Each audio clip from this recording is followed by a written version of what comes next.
السلام علیکم دوستو، میں ہوں بلاول اور آپ دیکھ رہے ہیں مائی ہانٹڈ وائب، جہاں میں آپ کے ساتھ روحانی کیسز اور ریئل سٹوریز شیئر کرتا ہوں جو یا تو میں نے اپنے استاد کے ساتھ سولو کی ہیں یا ہمارے سبسکرائبر یا ان کی کسی قریبی کے ساتھ پیش آئی ہوتی ہے۔ آج کی ریئل سٹوری ہمیں ایک نیو سبسکرائبر نے بھیجی ہے۔ فیمیل نے پرائیویسی کی وجہ سے ویڈیو میں اپنا ریئل نیم بتانے سے منع کیا ہے، اس لیے ہم نے اس سٹوری کے لیے ان کا نام مناہل رکھا ہے۔ لیکن سٹوری شروع کرنے سے پہلے میں آپ کو ایک بات ضرور بتانا چاہتا ہوں۔ اس سٹوری کے ساتھ مناہل نے ایک تصویر بھیجی ہے جو کہ اس پورے انسیڈنٹ کا ایک پروف ہے۔ وہ پکچر سٹوری کے دوران میں آپ کو دکھاؤں گا، باقی فیصلہ آپ خود کیجیے گا یہ صرف ایک اتفاق تھا یا واقعی کوئی ایسا ہوا تھا۔ سٹوری شروع کرنے سے پہلے آپ سے صرف اتنی سی ریکویسٹ ہے کہ اگر آپ کو ریئل روحانی کیسز پسند ہیں تو ویڈیو کو لائک کر کے چینل کو سبسکرائب ضرور کیجیے گا۔ پڑھتے ہیں سٹوری کی طرف۔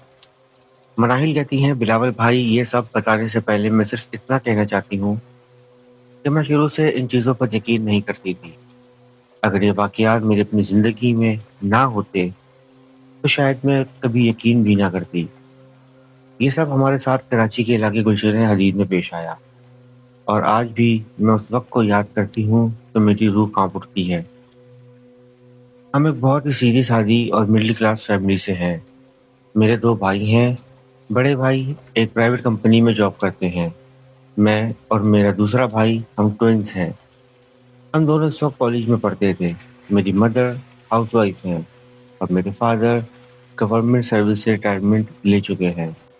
ریٹائرمنٹ کے بعد میرے فادر کی صرف ایک ہی خواہش تھی کہ اپنا خود کا گھر۔ میں آج بھی وہ دن بھول نہیں سکتی جب میرے فادر رجسٹری کے پیپر لے کر گھر آئے تھے۔ ان کی آنکھوں میں الگ ہی خوشی تھی۔ انہوں نے اپنی زندگی کی ساری کمائی، سارا پروویڈنٹ فنڈ اور ریٹائرمنٹ کا لگ بھگ سارا پیسہ گلشن حدید میں ایک فلیٹ خریدا تھا۔ اس وقت ہمیں لگ رہا تھا ہماری زندگی کا نیا اور خوبصورت سفر شروع ہونے والا ہے، کیونکہ کچھ ہی مہینوں بعد میرے بڑے بھائی کی بھی شادی ہونے والی تھی۔ شفٹنگ والے دن گھر میں عجیب سی رونق تھی۔ کہیں کارٹنز کھل رہے تھے، کہیں فرنیچر سیٹ ہو رہا تھا۔ میں اور میرا بھائی ہم دونوں روم ڈیکوریٹ کر رہے تھے۔ امی کچن صاف کر رہی تھی اور ابو ہر تھوڑی دیر بعد مسکرا کر صرف ایک ہی بات کہتے، آخر کار میرا سپنا پورا ہوا۔ شروع کے کچھ دن واقعی بہت سکون سے گزرے۔ ہم سب دھیرے دھیرے نئے ماحول کے عادی ہو گئے۔ نہ کسی کو کوئی عجیب بات محسوس ہوئی، نہ کسی کو یہ اندازہ تھا کہ جس گھر کو ہم اپنی زندگی کی سب سے بڑی خوشی سمجھ رہے ہیں وہ گھر کچھ دنوں بعد ہمارے لیے سب سے بڑا عذاب بن جائے گا۔ پھر ایک رات تقریباً 2 بجے میری آنکھ اچانک کھل گئی۔ پہلے مجھے لگا شاید باہر ہوا چل رہی ہے، لیکن اگلے ہی لمحے گھر کا مین ڈور سے کلک کلک کی آواز آنا شروع ہو گئی۔ میں نے کمبل ہٹا کر دھیان سے سنا۔ آواز بالکل صاف آ رہی تھی، جیسے کوئی آہستہ آہستہ اندر سے لاک گھما رہا ہو۔ اور پھر میری آنکھوں کے سامنے گھر کا مین ڈور دھیرے دھیرے اپنے آپ کھل گیا۔ میں اپنی جگہ جیسے فریز ہو گئی۔ میری ہمت ہی نہیں ہو رہی تھی کہ میں بیڈ سے نیچے اتروں۔ دل اتنی زور سے دھڑک رہا تھا کہ مجھے اپنی سانسیں تک سنائی دے رہی تھیں۔ کچھ ہی لمحوں بعد مجھے میرے فادر کے روم کے دروازہ کھلنے کی آواز آئی۔ پھر بڑا بھائی باہر آ گیا۔ سب کی نظر صرف اس مین ڈور پر تھی۔ دروازہ پوری طرح کھلا ہوا تھا، لیکن باہر کوئی نہیں تھا۔ نہ سیڑھیوں پر کسی کے قدموں کی آواز، نہ کوریڈور میں کوئی انسان۔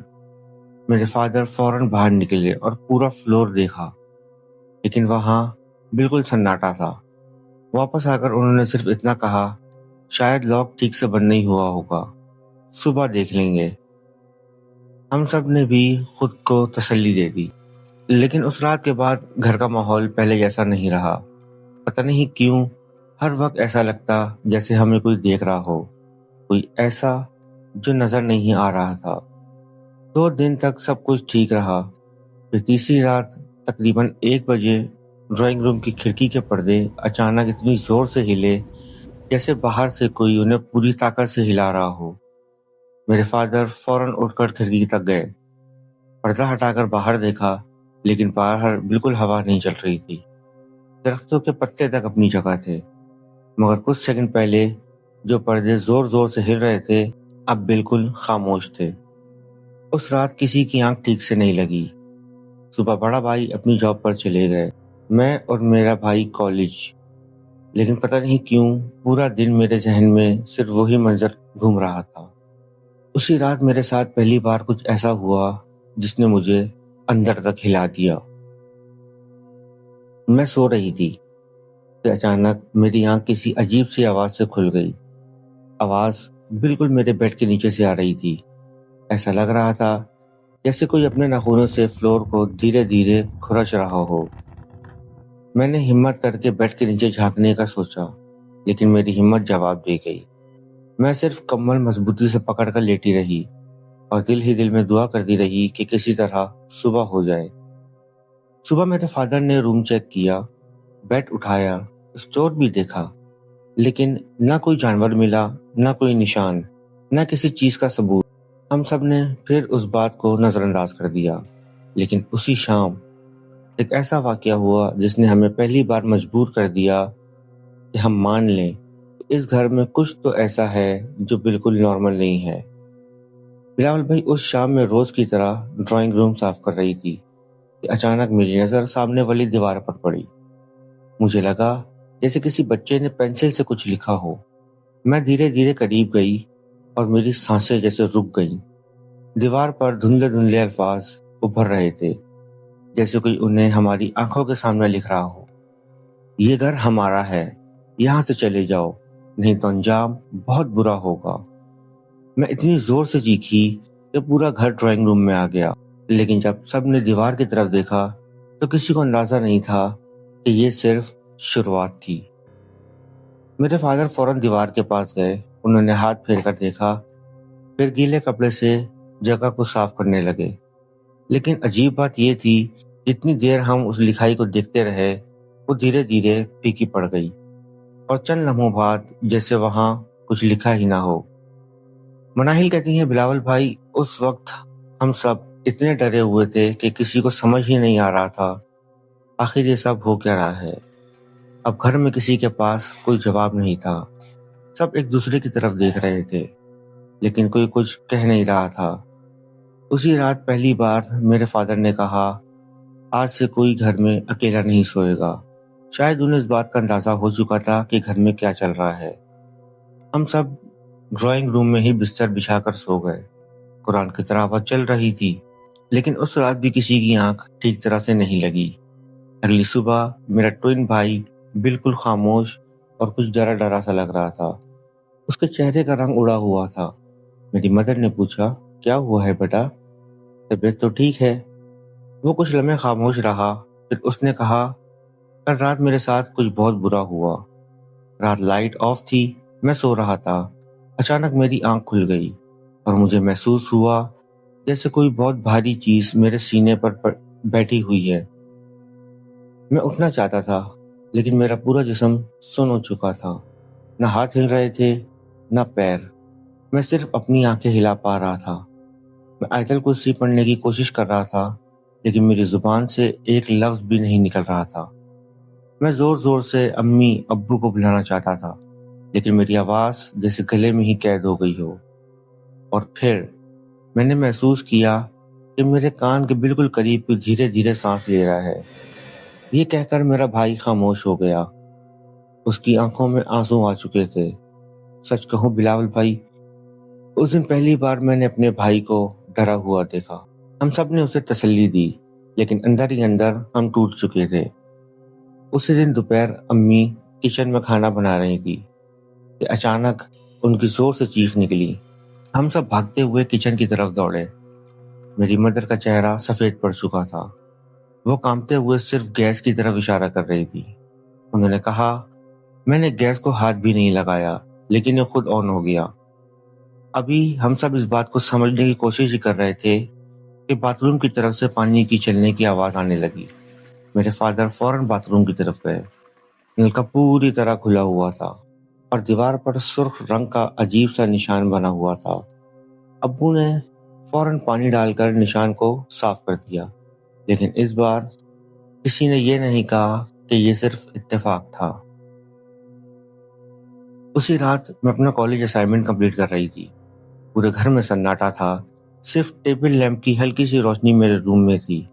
تبھی اچانک میرے جسم پہ عجیب سی ٹھنڈک دوڑ گئی۔ مجھے ایسا محسوس ہوا جیسے میرے بالکل پیچھے کوئی خاموشی سے کھڑا ہو۔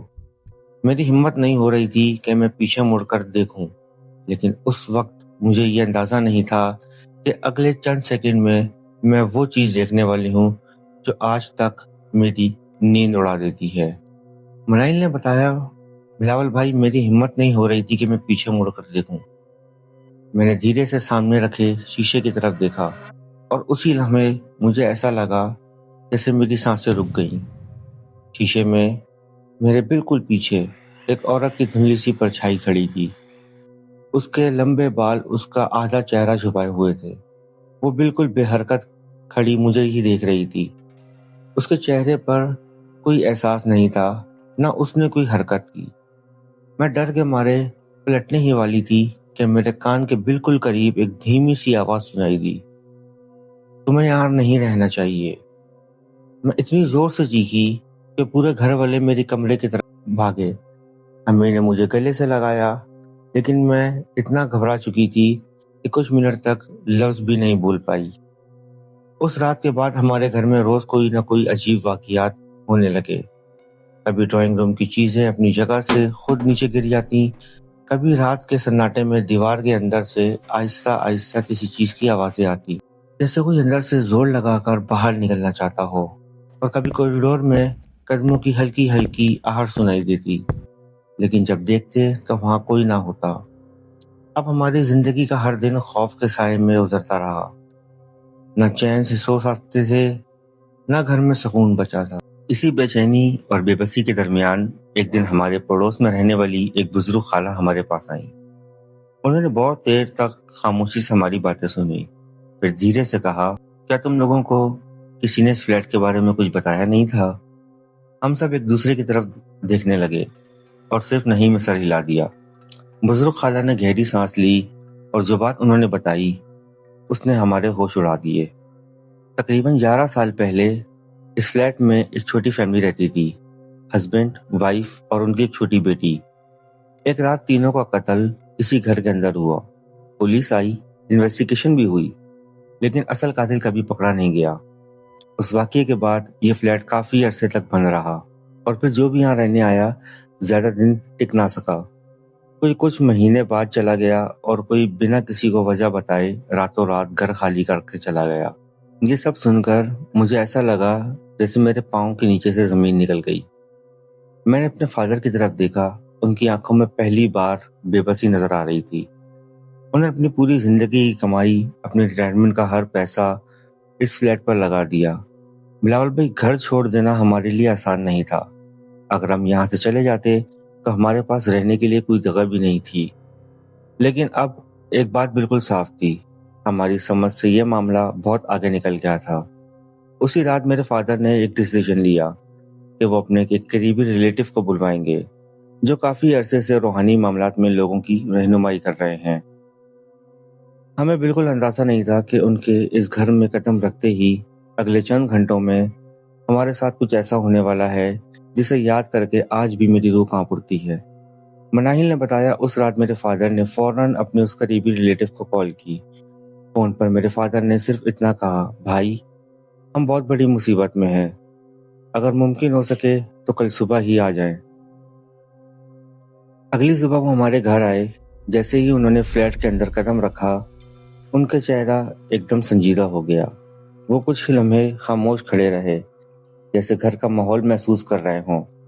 پھر انہوں نے میرے فادر کی طرف دیکھا اور دھیمی آواز سے کہا، بھائی جان، آپ لوگ اتنے دن سے یہاں کیسے رہ رہے ہیں؟ یہ الفاظ سنتے ہی میرے دل کی دھڑکن تیز ہو گئی۔ میں نے گھبرا کر پوچھا، کیا بات اتنی سنگین ہے؟ انہوں نے جواب دیا، میں ابھی کسی نتیجے پر نہیں پہنچ سکتا، لیکن اتنا ضرور کہوں گا، ہمت مت ہارنا، اور جب تک میں نہ کہوں گھر میں کوئی بھی اکیلا نہیں رہے گا۔ یہ بات سنتے ہی میرے فادر جیسے نڈھال ہو کر صوفے پر بیٹھ گئے اور دونوں ہاتھوں سے اپنا سر پکڑ لیا۔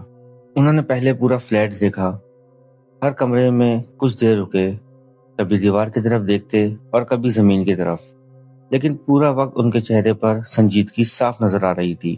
جب وہ ڈرائنگ روم میں واپس آئے تو انہوں نے کہا، آج رات سے ہی میں روحانی عمل شروع کروں گا، امید ہے سب بہتر ہو جائے گا۔ اس بات نے ہمیں کچھ حوصلہ دیا۔ کافی دنوں بعد پہلی بار لگتا تھا شاید اب سب ٹھیک ہو جائے گا، لیکن ابھی بہت کچھ دیکھنا باقی تھا۔ اسی دن دوپہر میرا چھوٹا بھائی اپنے کمرے سے باہر آ رہا تھا کہ اچانک زور کی آواز آئی۔ ہم بھاگ کر پہنچے، وہ زمین پر گرا ہوا تھا۔ اس نے گھبراتے ہوئے لہجے میں کہا، مجھے ایسا لگا جیسے کسی نے میری پیٹھ پر بہت زور سے مارا ہے، لیکن جب میں پیچھے مڑ کر دیکھتا ہوں تو وہاں کوئی بھی نہیں تھا۔ امی نے فوراً اس کی شرٹ اٹھائی اور جو دیکھا اس نے ہم سب کو ایک پل کے لیے خاموش کر دیا۔ اس کی پیٹھ پر ہاتھ کا پنجہ جیسا بڑا نشان بنا ہوا تھا۔ اس واقعے کے بعد مناہل نے اس نشان کی تصویر بھی ہمیں بھیجی، تو اس وقت آپ کی اسکرین پر شو ہو رہی ہے۔ باقی فیصلہ آپ کیجیے۔ چلتے ہیں سٹوری کی طرف۔ مناہل نے بتایا، اس دوران کچن سے برتنوں کی گرنے کی آوازیں آنا شروع ہو گئی۔ ہم ادھر دوڑے تو کیبنٹس کھلے ہوئے تھے اور برتن زمین پر پڑے ہوئے تھے۔ گھر کا ماحول ایک بار پھر خوف سے بھر گیا۔ میرے فادر نے فوراً ریلیٹیو کو کال کی، وہ پاس میں ہی تھے، صرف کچھ ہی منٹ میں گھر پہنچ گئے۔ اس بار جیسے وہ اندر آئے، انہوں نے بلند لیکن پرسکون آواز میں کہا، ان لوگوں کا کیا قصور ہے؟ تم انہیں تکلیف دینا بند کر دو۔ اس کے بعد گھر میں ایک عجیب سی خاموشی چھا گئی۔ جو آوازیں کچھ دیر پہلے آ رہی تھی وہ ایک دم بند ہو گئیں۔ انہوں نے ہم سب کو تسلی دی اور کہا، ڈر کو اپنے اوپر حاوی مت ہونے دینا، سب ٹھیک ہو جائے گا۔ پھر انہوں نے پانی مانگا، اس پر دم کیا اور گھر کی مختلف حصوں میں چھڑک دیا۔ اس کے بعد ہم نے ان کے لیے ایک الگ کمرہ تیار کر دیا تاکہ وہ سکون سے روحانی عمل جاری رکھ سکے۔ یہ سلسلہ 3 دن تک چلتا رہا۔ ہر دن کے بعد گھر کا ماحول پہلے سے بہتر محسوس ہونے لگا۔ دروازے خود کھلنا بند ہو گئے، رات کو کوئی عجیب آوازیں بھی نہیں آتی تھیں اور مجھے دوبارہ کبھی وہ پرچھائی نظر نہیں آئی۔ بلاول بھائی، آج اس بات کو کئی سال گزر چکے ہیں۔ ہم آج بھی اس فلیٹ میں رہتے ہیں۔ میرے بڑے بھائی کی شادی ہو گئی اور اگلے سال میری بھی شادی ہونے والی ہے۔ میں بس اتنا کہنا چاہتی ہوں کہ ہر آزمائش کے بعد آسانی ضرور آتی ہے، بس مشکل وقت میں انسان کو اپنا حوصلہ ٹوٹنے نہیں دینا چاہیے۔ دوستو، اگر آپ کے ساتھ بھی کوئی ایسا واقعہ پیش آیا ہے جسے آج تک آپ لوگوں کو سمجھ نہیں آئی، یا آپ اپنی روحانی کیس فائل ہمارے ساتھ شیئر کرنا چاہتے ہیں، اسکرین پر دیے گئے واٹس ایپ نمبر پر اپنی وائس ریکارڈنگ یا میسج ضرور بھیجیں۔ اگر آپ چاہیں تو آپ کی آئیڈینٹی کو مکمل طور پر محفوظ رکھا جائے گا۔ اور اگر آج کی کیس فائل نے آپ کو سوچنے پر مجبور کیا تو ویڈیو کو لائک ضرور کیجیے اور مائی ہانٹڈ وائب کو سبسکرائب کرنا مت بھولیے گا، کیونکہ ہم آپ کے لیے ایسے ریئل روحانی کیسز اور ریئل اسٹوریز لاتے رہیں گے۔ میں ہوں بلاول، آپ دیکھ رہے ہیں مائی ہانٹڈ وائب۔ ملتے ہیں اگلی کیس فائل میں، تب تک کے لیے اپنی دعاؤں میں یاد رکھیے گا۔ اللہ حافظ۔